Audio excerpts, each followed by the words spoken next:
తెలంగాణలో కాంగ్రెస్ ప్రభుత్వం రావడంతోనే దూకుడుగా నిర్ణయాలు తీసుకుంటోంది.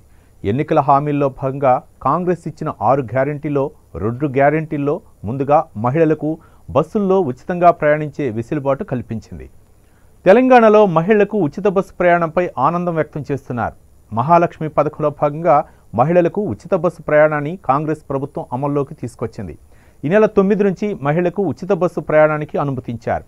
టికెట్ మిషన్ సాఫ్ట్వేర్ అప్డేట్ చేసి జీరో టికెట్ని అందుబాటులోకి తీసుకొచ్చారు. ఇక ఆర్టీసీ బస్సులు కిక్కిరిసిపోతున్నాయి. మహాలక్ష్మి పథకంలో భాగంగా ప్రభుత్వం ఇటీవల ప్రారంభించిన మహిళలకు ఉచిత బస్సు ప్రయాణం కార్యక్రమంతో ప్రయాణికుల సంఖ్య భారీగా పెరుగుతోంది.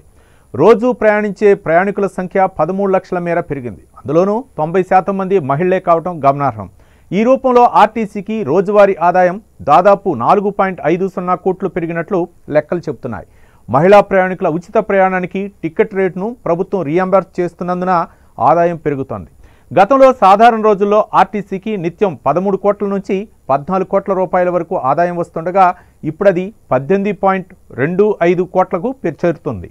బస్సుల్లో సోమవారం రద్దీ అధికంగా ఉంటుంది. సాధారణ రోజుల్లో సగటున 28 లక్షల మంది ప్రయాణిస్తే సోమవారాల్లో 34 లక్షల వరకు ఉంటుంది. మహిళలకు ఉచిత ప్రయాణం ప్రారంభమయ్యాక గత సోమవారం 51 లక్షల మంది ప్రయాణించినట్లు అధికారులు పేర్కొన్నారు.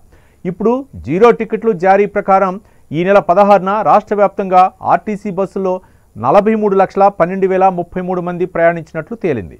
మహిళా ప్రయాణికుల సంఖ్య భారీగా పెరిగినందున బస్సుల్లో కిక్కిరిసిపోతున్నాయి. స్థలం లేక పురుషులు ప్రత్యామ్నాయ ఏర్పాట్లు చేసుకుంటున్నారు. పరిస్థితి అదుపు తప్పుకుంటుంటే కనీసం 2.50 కొత్త బస్సులు సమకూర్చాల్సి వస్తుందని అధికారులు చెబుతున్నారు. ఈ నేపథ్యంలో కొత్త బస్సులు సమకూర్చుకోవాలని ఆర్టీసీ భావిస్తోంది.